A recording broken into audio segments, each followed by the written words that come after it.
filosofia é um trabalho reflexivo, né, que sempre se faz sobre alguma coisa sobre a qual se pensa, né? Você pensa sobre algum tópico. Então é muito importante que a gente pense sobre a história, que a gente pense sobre a política, que a gente pense sobre a saúde. Acho que o papel da filosofia para pensar em cima da ciência, em cima dos resultados, não entender isso, não encarar isso como fato, não encarar isso como dogma, enxergar isso como paradigmas, entender o contexto sociológico, filosófico por trás dessas pesquisas é importantíssimo para entender como é o contexto.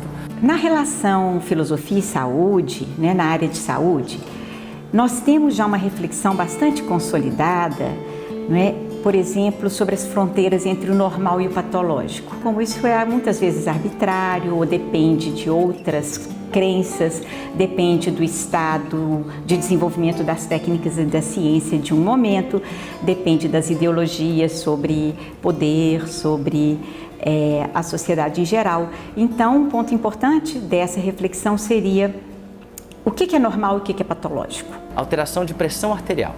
A pressão arterial, até pouco tempo atrás, eu não me lembro mais, a pressão alta era um valor, eu não lembro mais o valor específico, mas depois a gente reduziu o valor.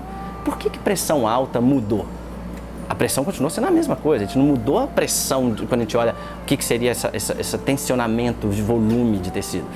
Então, mas por que a gente considera uma doença e depois mudou o que a gente considerava doença? Isso a gente pode falar que a gente viu ao longo do tempo que depende do contexto que a gente está, pode ser considerado doença ou não. Agora imagina o comportamento. Comportamento dentro de uma ecologia de uma sociedade, o comportamento ainda fica mais complexo, porque qual comportamento eu posso considerar doença ou não? Por exemplo, a homossexualidade era considerada doença, porque dentro de uma sociedade aquilo era colocado como anormal. E agora, quando a gente entra na nova sociedade, a gente vê que isso não é anormal, na verdade está na natureza, em todos os campos da natureza, então isso não pode ser etiológico. E outras coisas que a gente chama de patologia, de doença também, é a mesma coisa. Como é que eu vou chamar uma coisa de doença ou não? Depende do contexto. Se a gente vai para um pensamento mais tradicional, não é? A gente pode voltar a Platão e dizer que a filosofia ocupa-se da saúde da alma, como Platão dizia, né? E a medicina da saúde do corpo. Então a filosofia seria essa espécie de regras para se viver bem, regras para ser feliz, a busca da felicidade, a busca do equilíbrio, da saúde da alma. Mas hoje em dia, e eu acho que também desde os antigos, essa ideia não é tão nova, a gente não pensa a alma tão separada do corpo, né? Ou a gente não deveria pensar, eu creio.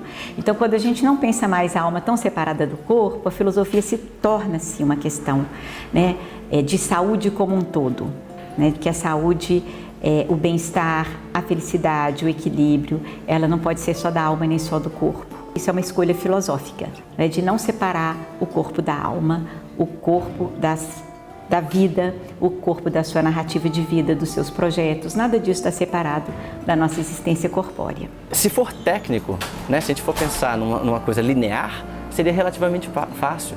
Mas a gente vive num contexto de muita complexidade, muito dinâmica e um sistema muito aberto, que recebe informação o tempo todo. Então o contexto filosófico, a filosofia por trás de todo esse conhecimento é muito importante para a gente enxergar como um todo, como um sistema complexo como é.